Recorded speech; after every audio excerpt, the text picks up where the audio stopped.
Balikan po natin yung ulat ni Steve Dalisan tungkol sa grupo ng mga bus operator na nag-organisa o na nagsabing hindi sila nag-organisa ng tigil pasada noong Martes. Steve?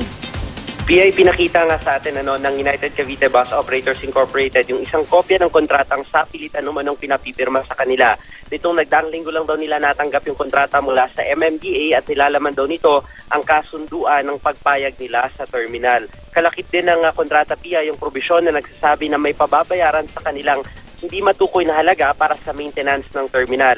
Malayo raw sa pangako ni MMDA Chairman Francis Tolentino na walang babayaran ang sinumang operator sa kanilang paggamit ng Southwest Integrated Provincial Bus Terminal. Nagkaisa nga itong mga operator na hindi raw sila lalagda sa kontrata pero tinatakot daw sila na kapag hindi pumirma ay hindi sila papapasukin sa terminal. Ayon kay Nes Martinez, ang presidente ng grupo, malinaw daw na pananakot ang ginagawa ng MMDA sa kanilang hanay. Tila raw ba wala silang choice. Kaya ang planong gawin ng grupo sakaling ipilit pa rin ay babalik na lamang daw sila sa dati nilang ruta na hanggang Pasay o Loton. Isa pa raw sa inaalala nitong mga bus operator, PI, yung ipinadala sa kanilang SOMO ng Parañaque City para obligahin naman silang magbayad ng business tax o ng business permit. Double taxation daw ito lalo't hindi naman sila nagpapatakbo ng terminal. Hindi na raw kaya ng bulsa ng mga operator lalo't sa araw-araw masada lalo pang nababawasan yung kanilang kita. May pinakita rin silang dokumento, PI, na magsasabing 2 beses lang silang bumabiyahe yung kanilang mga driver kumpara dun sa sinasabing 5 biyahe ng MMDA.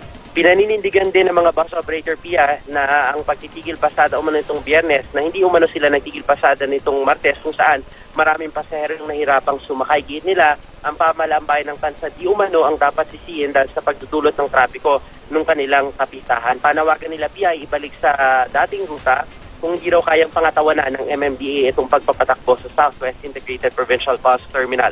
Sinisika pa rin natin kunin ang panig ni Chairman Tolentino kaugnay sa mga pahayag ng grupong United Cavite Bus Operators Incorporated. PIA.